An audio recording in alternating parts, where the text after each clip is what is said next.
exatamente, é o luto Ah, do tá. teu sonho, do teu Tá, roteiro, da tua entendi. expectativa. É importante encarar certas realidades, até para que a gente organize a rota. Não é porque eu não vou Claro, dentro alcançar com alguns pé no chão, lugares que eu né. não vou para frente. Eu vou para Sim. frente. Então, eu ainda sonho com eles trabalhando. É um objetivo meu. Aham. Como que isso vai acontecer? Vai ser de uma maneira diferente. Eles não vão para uma entrevista de Uhum. emprego, eles não vão montar um currículo, né? Mas já fui conhecer projetos fora que trabalhavam essa ocupação, porque eu não quero 3 crianças com deficiência trancadas dentro de casa com a TV ligada. Então, Uhum. assim, não é o futuro que eu. Então, a gente replaneja a rota, sabe? Eu acho que até no Instagram, assim, eu já vi uma historinha muito legal, assim, falando da maternidade atípica, que é como se fosse assim, é como se fosse você. Eu gosto muito de viagem, né? Então, tudo que associa viagem eu acho massa. Mas é como se você planejasse uma viagem pra praia, né? Você faz a sua mala, você pensa no sol que você vai pegar, que você vai nadar e tal, daí você entra no avião, e você, quando você sai, você tá nas montanhas. Uhum. Então, assim, se a gente ficar pensando, idealizando a praia, eu vou viver triste na montanha. Mas se eu aprender a olhar o que tem de bom na montanha, que trilha que eu posso fazer, o que eu posso fazer? Posso fazer uma fogueira. Se eu conseguir comprar um casaco, eu vou conseguir curtir o friozinho, sabe? É mais ou menos isso. A gente, quando vai pra maternidade, vai com uma mala com a expectativa de ir pra praia. A maioria das mães vai pensar em ter um bebê saudável, e o filho crescer, Uhum. estudar, ser um bom aluno, fazer um roteirinho de vida que é rápido, né? A vida, Uhum. o certo, o bom é isso aqui.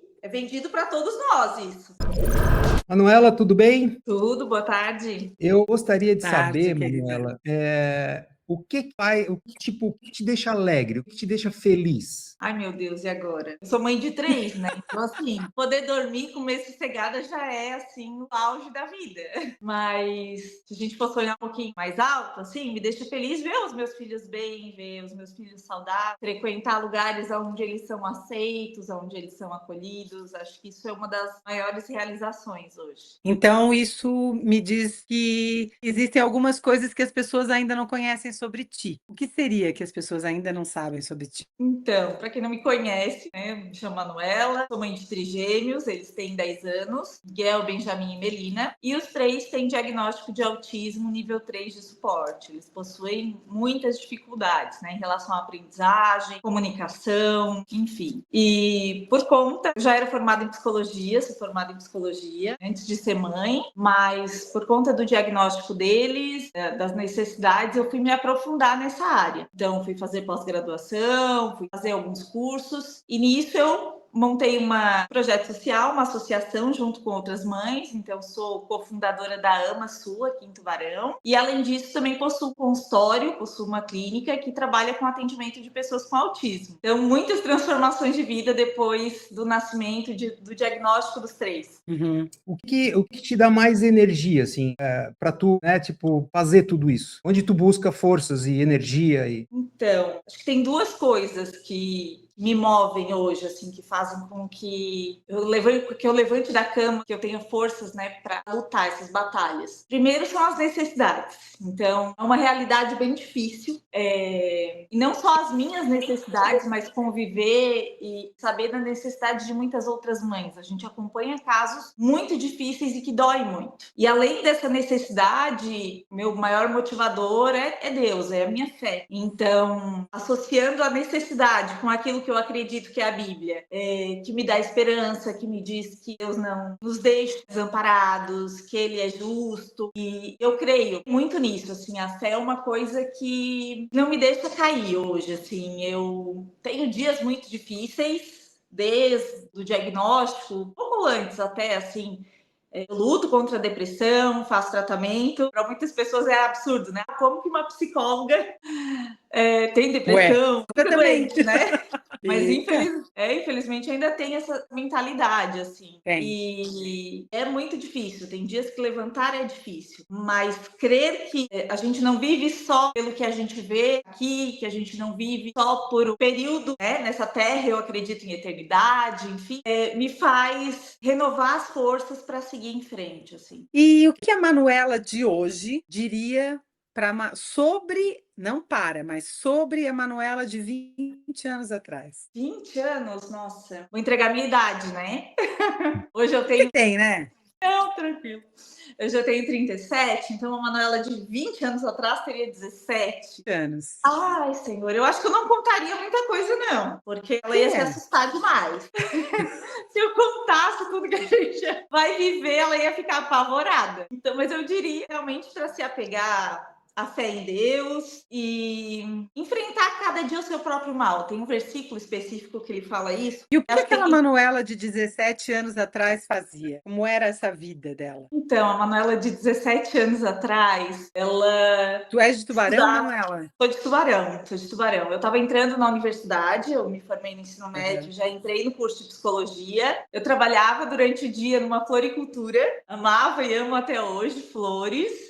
E fazia parte de muitos projetos da igreja, assim, desde os meus 15 anos eu sempre fui muito envolvida, assim, com as obras ali, com as atitudes da igreja, né, com os ministérios, e não namorava ainda, era solteira, aproveitei muito o período de amigas, de dormir na casa uma da outra, né, enfim. Então, é tão engraçado que a gente sempre acha que na fase que a gente está vivendo, a gente tem problemas, a gente sempre acha que a gente está muito cansado, até que a gente enfrenta o chefão, vence e vai para a fase seguinte, né?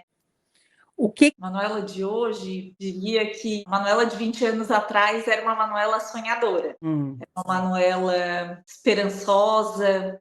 Hoje eu tenho 37 anos, na época eu tinha 17, e eu já iniciei na faculdade com 17, depois do ensino médio, e sempre fui muito apegada assim, a sonhos mesmo, a pensar numa realização profissional. Era solteira ainda, mas já sonhava em casar, em ter uma família. E acho que a Manuela de 20 anos atrás, apesar de ser novinha, de ter tido os seus erros, as suas falhas, né, que a gente tem na adolescência, na juventude, eu acho que eu já tinha assim, um certo nível de maturidade, de entendimento sobre a vida mesmo, assim, que me ajudou a chegar até onde eu cheguei hoje. Preciso voltar um pouquinho, Manuela. Quem fazia parte da tua casa na infância? Assim, como é que era a dinâmica da tua casa quando tu era pequenininha? Então, eu tenho uma família complexa. Eu cresci, né, com a minha mãe era mãe solo, e ela teve a mim e eu tenho um irmão mais novo. Então, a nossa dinâmica familiar, no geral, a maior parte do tempo foi nós três. Eu tive, durante os primeiros anos de vida, um pai de criação, meu padrasto, com quem eu tenho contato até hoje. E na adolescência, no comecinho ali da adolescência, com 12 anos, eu conheci meu pai biológico, que eu não tinha conhecimento ainda. É uma novela mexicana. Meu pai biológico teve 6 filhos de cada mulher. Ele arrasava corações. Era bem ocupado, né? Era. Bem ocupado. Ele era. Eu tenho 2 irmãos que têm a minha idade. Ele engravidou 3 no mesmo ano. Ele era muito galanteador. Era bonitão? Era bonitão? E agora, assim, ele era bom de conversa. Ele era bom de conversa, ele era animado. É uma pessoa, assim, que realmente encantava todos, assim. Cativante. Sempre foi rodeado de muitos amigos. E, infelizmente, né, a gente perdeu ele fizeram agora 4 anos, né, foi recente. Mas desde a pré-adolescência eu acabei tendo esse contato, todos são de Tubarão, então a gente acabava tendo uma família, apesar de muito dividida,